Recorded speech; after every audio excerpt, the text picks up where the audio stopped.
지금까지 이제 A형은 다 끝났고요. 이제부터 B형 1번부터 4번까지 한번 보도록 하겠습니다. 저는 이 네 문제는 조금 간편한 간단한 문제라고 생각을 합니다.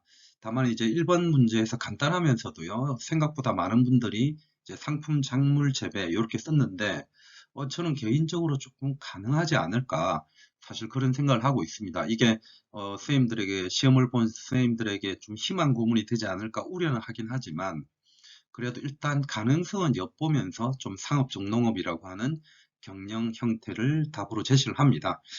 요번에 저는 이 경세유표가 이런 것들을 조금 물을 수 있지 않을까라고 기대를 했는데요.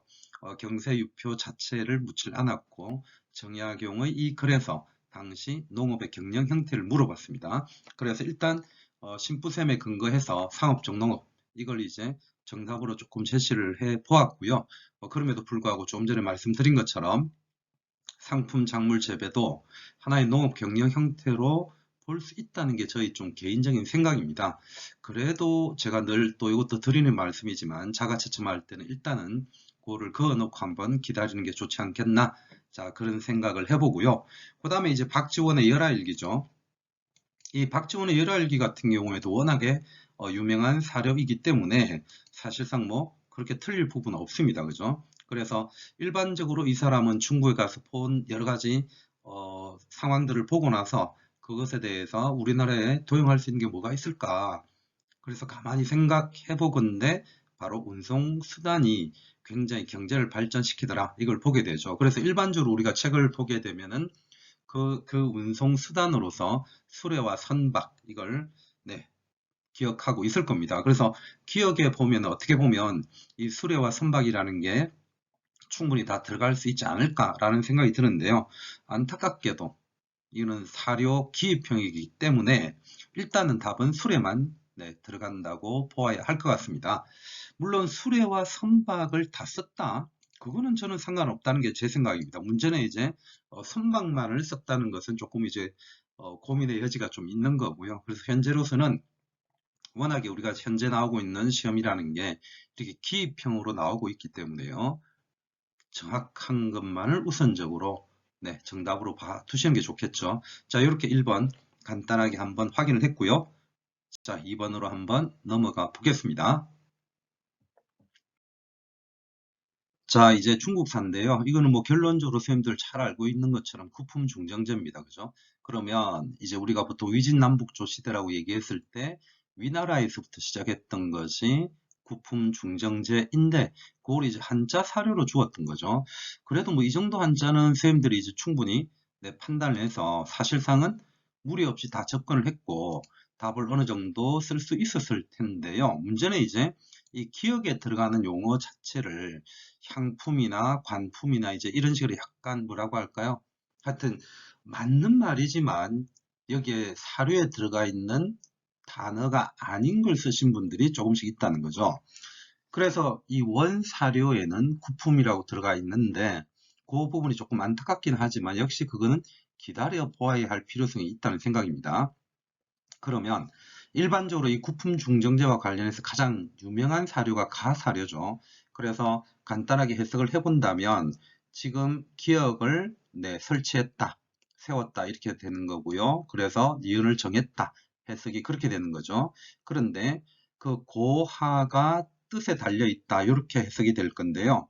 이 고하라고 하는 것은 어떤 관품, 등급, 그래서 보통 해석본들을 본다면 등급의 고하가 뜻에 달려 있다. 이렇게 해석이 될 거고요. 여기에서 그 뜻이라고 하는 것은 결국은 해석을 이렇게 해야 되겠죠. 누구의 뜻에 달려 있다? 그렇죠. 요 기억의 뜻에 달려 있다. 즉 중정의 중정관의 뜻에 달려 있다. 이렇게 보시면 되겠습니다. 그래서 이 기억에 들어갈 단어가 기본적으로 일단 중정인데요. 역시 답을 쓰다 보면은 중정관 이렇게 쓸 수 있을 거고요. 저는 그거는 무리는 없다는 게 제 생각입니다. 자, 그래서 해석을 다시 해보면 지금 중정을 세워서 구품을 정했고 그 고하 등급의 높낮이는 중정관의 뜻에 따랐고요. 그 다음에 영예와 치욕, 그래서 영욕이라고 그냥 하면 되겠죠. 그것이 중정관의 손에 달려 있다. 자, 이 정도로 이제 한번 보실 수가 있을 겁니다. 그래서 뒤에 있는 나오는 거는요, 인주. 우리가 보통 이제 왕이라고 해석을 할 건데요. 그래서 왕의 권위와 복 자체가 바로 이 중정관에 달려 있고, 그것이 결국은 천족, 즉 천자의 권한을 빼앗는 것이다 라고 얘기를 할 수가 있을 겁니다. 이 부분은 사실은 이제 해석이 별로 필요가 없긴 하죠. 왜냐하면 이게 뭐 해석을 할 때 영향을 미치지는 않습니다. 애정이라 하는 것이 그 중정간의 마음에 달려 있고, 그 다음에 참과 거짓도 어떻게 보면은, 네, 참과 거짓 이렇게 해석이 매끄러울 것 같기도 하고, 말 그대로 정과 비, 거짓. 그래서 정과 거짓도 거기 중정간에 달려 있다. 이렇게 이제 해석을 할 수가 있을 거고요. 일반적으로 우리가 가장 많이 보는 것이 이거죠. 상품에는 빈천한 가문이 없고 하품에는 어떻게 해석을 하면 됩니까? 권세 있는 가문이 없다. 이제 그렇게 보통 해석을 합니다. 그래서 이것을 통해서 중정관임을 우리는 충분히 구품 중정제임을 충분히 알 수가 있을 것 같고요.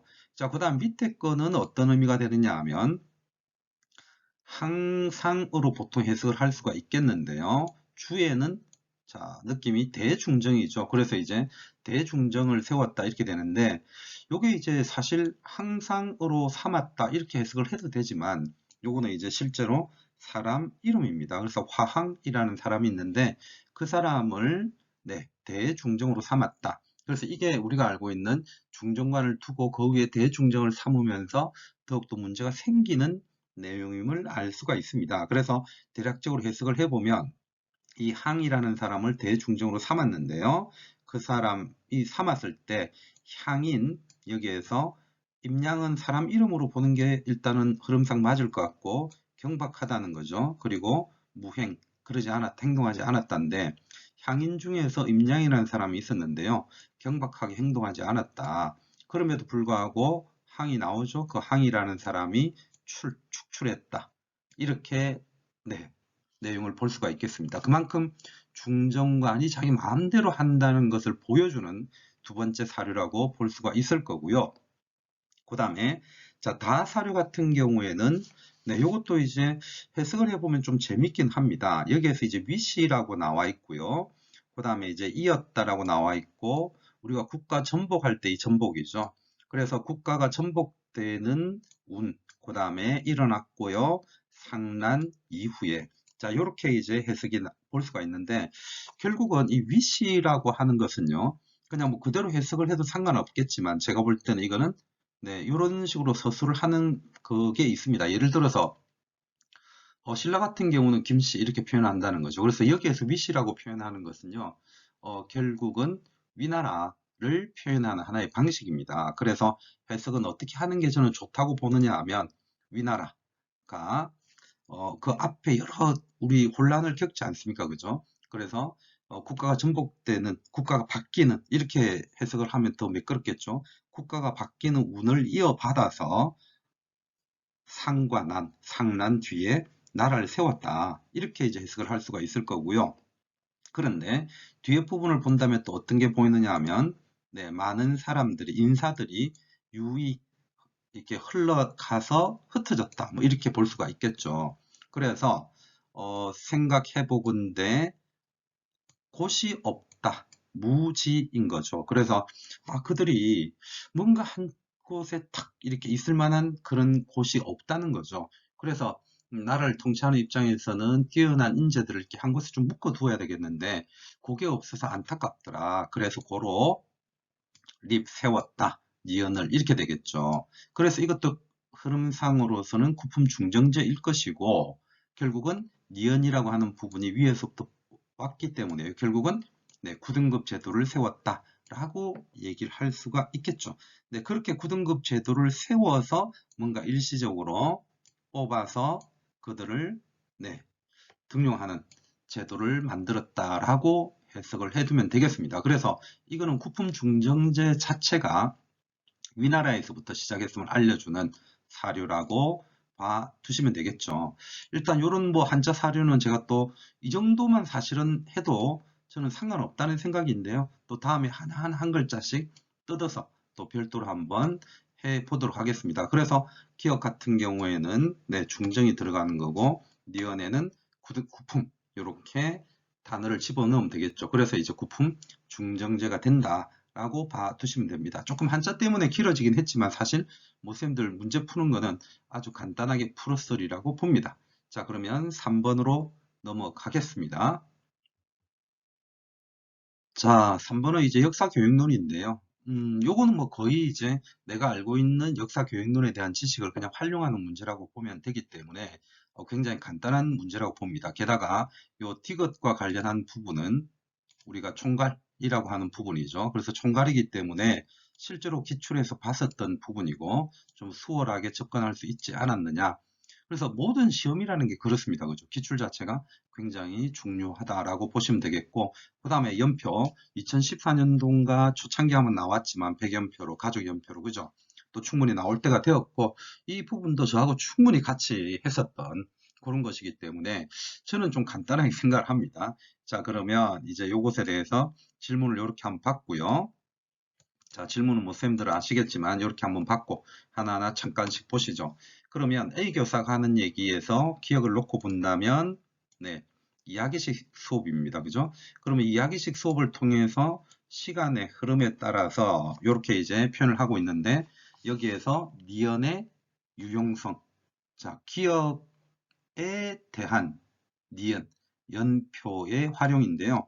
항상 이 연표라고 하는 것은 제가 선생님들하고 끊임없이 얘기를 할 때 무엇을 얘기를 했느냐 하면 뭔가 시간적 거리감을 알 수 있다. 네, 그런 것들이 사실은 포인트가 되는 거죠. 그래서 이거는 어떤 특별한 키워드라기보다는 시간적 위치, 시간적 거리감, 뭐 연대적 위치 이런 표현들이 들어가 있으면 다 답이 될 겁니다. 그래서 이거는 감점 요소가 거의 없을 거라고 봅니다.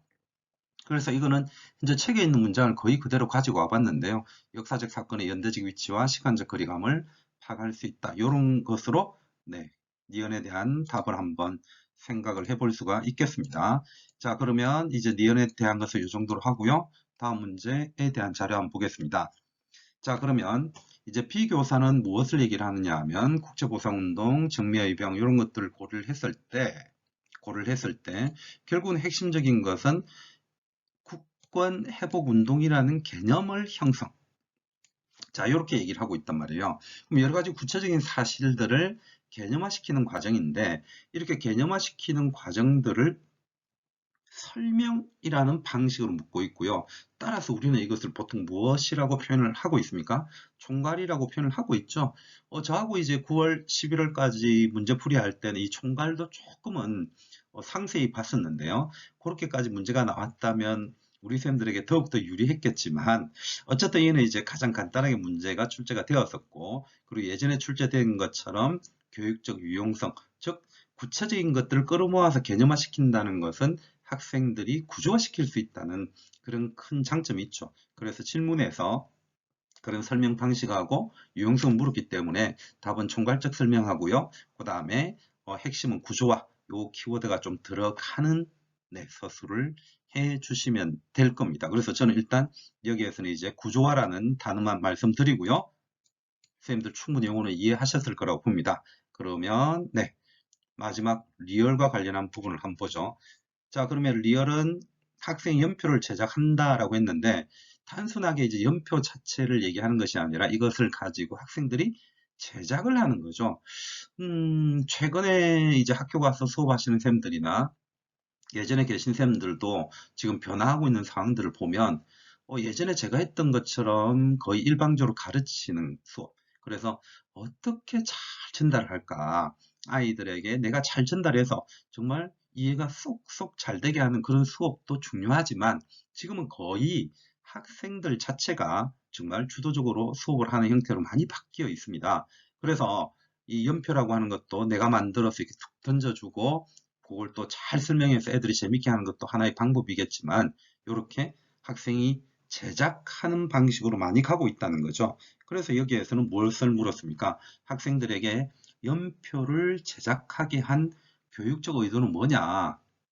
이거죠. 우리가 무언가를 할 때 그냥 해 임마 뭐 이렇게 얘기하는 것도 있겠지만 어떻게 보면 그런 것들은 굳이 또 하게 할 이유가 없다는 거죠.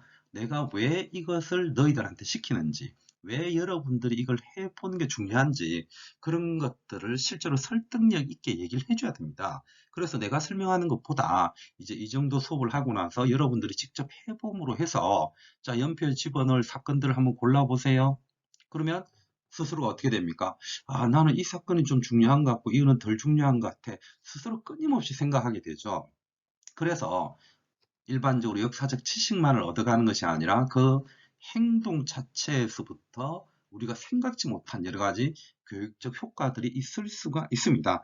그래서 이 문제에서도 그런 걸 물었던 거죠. 교사가 학생들에게 이런 걸 주도하게끔 할 때에도 어떤 의도 자체가 또는 목적 자체가 명확하게 있어야 됩니다. 그래서 결국은 학생들이 그런 판단할 수 있는 기회를 준다는 것. 이게 실질적으로 저는 가장 중요하다고 보고요. 그래서 흔히 얘기하는 초록책에도 그 내용이 적혀 있죠. 그래서 어떤 역사적 사실이 중요한지 판단하고 그 이유를 생각함으로 해서 역사적 사고력을 함양할 수 있다.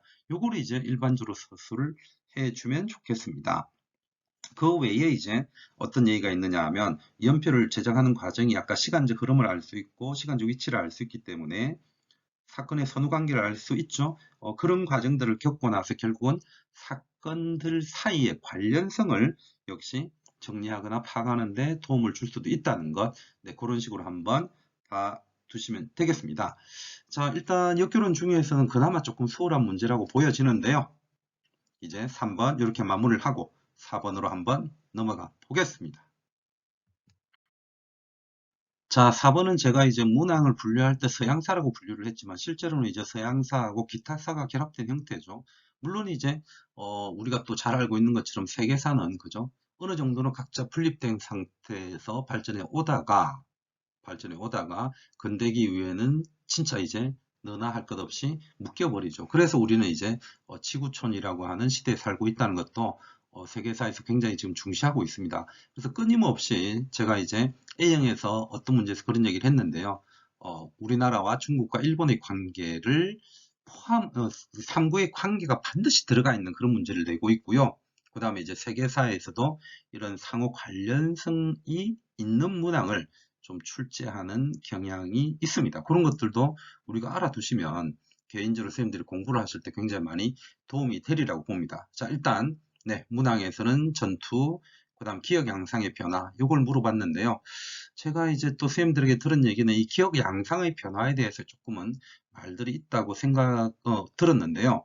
제가 일단 이 부분에서는 답을 어떻게 제시를 하는지 한번 봐두시면 좋겠습니다. 즉 뭐냐 하면 이게 이제 벵골이 꼭 들어가느냐 안 들어가느냐 하는 얘기가 있는데 저는 양상의 변화이기 때문에 영국과 프랑스의 식민지 쟁탈전의 양상 변화를 써주는 게 저는 핵심이라고 봅니다. 그래서 결국 뭐냐 하면 인도에서 영국과 프랑스의 식민지 쟁탈전이 있었고 그 양상의 변화는 당연히 제가 볼 때는 영국이 우위에 서는 것이 핵심이라고 봅니다. 그래서 벵골이 꼭 있어야 된다, 없어야 된다라는 것은 조금 뒤에 고민해야 될 문제인 것 같고요. 오히려 그것만 있다고 한다면 저는 답이 좀 안 될 것 같아요. 왜냐하면 그거는 쟁탈전의 양상 변화가 아니죠.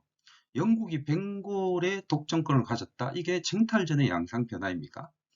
쟁탈전의 양상 변화는 서로 인도를 두고 싸우다가 그 쟁탈전에서 영국이 우위를 점한 것이 쟁탈전의 변화죠. 그래서 저는 일단은 이 부분에 대한 답을 그렇게 한번 생각을 합니다. 그 다음 디귿에 들어갈 국가의 명칭은 에스파냐 이런 것들은 단순 암기고요. 그 다음 리얼에 우리가 볼 거는 또 프리드리 2세죠. 그래서 요번에 참 재밌는 게 중세의 프리드리 2세도 나왔고 근세의 프리드리 2세도 나왔고 그 다음에 필립 2세와 필립 4세도 나오면서 참 재밌는 문제가 나오긴 했는데 저는 개인적으로 굉장히 좋았습니다. 왜냐하면 우리는 충분히 준비를 했기 때문인 거죠. 자, 그러면 확인 간단하게 들어가겠습니다.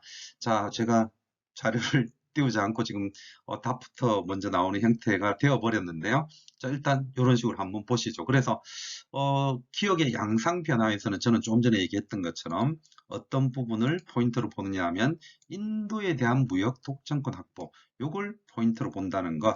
네, 그렇게 다시 한번 더 말씀을 드립니다. 자, 그 다음에 디귿은 에스파니아가 되겠고요. 자, 이거 제가 순서를 조금 다르게 했는데, 자, 어쨌든 뭐 그래도 다 아시죠? 요거는 이제 소위 말해서 기억은 7년 전쟁의 연장선상에 있는 것이고요. 거기에서 영국과 프랑스의 식민지 쟁탈전, 그 다음에 인도에서의 충돌. 그래서 저는 조금 전에 얘기 드렸던 것처럼 질문이 쟁탈전의 양상 변화이기 때문에 인도에 대한 무역 독점권을 영국이 확보해 나가는 것. 이것이 중심적으로 꼭 들어가야 한다. 저는 그렇게 바라보고 있다는 말씀 드렸고, 네, 그 다음에 요 디귿에 들어갈 것은 뭡니까? 에스파냐죠. 전에 요거 가지고 문제 나왔었습니다. 2년 전에. 요거 가지고 7년 전쟁의 네, 결과물들을 또 추론하게 하고 위치를 묻기도 했었죠. 거의 뭐 재탕이라고 볼 수도 있는데 그럼에도 불구하고 묻는 지점이 조금씩 차이가 나죠. 그리고 요것도 최근에 나타난 문제의 경향이라고 한번 봐두시면 좋겠는데요. 2014년도부터 현재까지 이제 7년째 서술형으로 변한 상황이죠. 문제가 나올 만큼 충분히 다 나왔습니다. 그래서 이렇게 또 뭐라고 하면 뭐라 좀 안 좋은 단어를 쓰면은 재탕이라는 단어를 좀 쓰기도 하는데요. 그만큼 중요한 지점에서 우리는 끊임없이 공부를 다시 해야 된다는 것도 네, 하나의 공부 방법, 방향이 될 겁니다. 그래서 최근에 나왔던 기출은 무조건 버리는 것이 아니라 그 지점에서 다시 무엇이 나올 만한 것인지를 확인하는 네, 그런 것들이 필요하리라고 보고요. 자, 그 다음에 이제 리얼 같은 경우에는 프리드리 2세임을 찾아야 되는 거죠. 그래서 프리드리 2세를 찾고 나면 반마키아벨리론 이렇게 답을 쓸 수가 있습니다. 그래서 또 반마키아벨리론에 대해서 몇 가지 또 얘기들이 있긴 한데요. 각자의 조그만 좀 실수들이 있기 때문에 어쨌든 간에 저는 뭐꼭 론을 써야 된다 아니다라고 하는 것도 고민이 되긴 하지만 일단 이렇게 우리는 일반적으로 답을 볼 수가 있을 겁니다. 자, 여기까지가 이제 B형 4번까지였고요. 우리 또 B형 5번부터 한번 보도록 하겠습니다.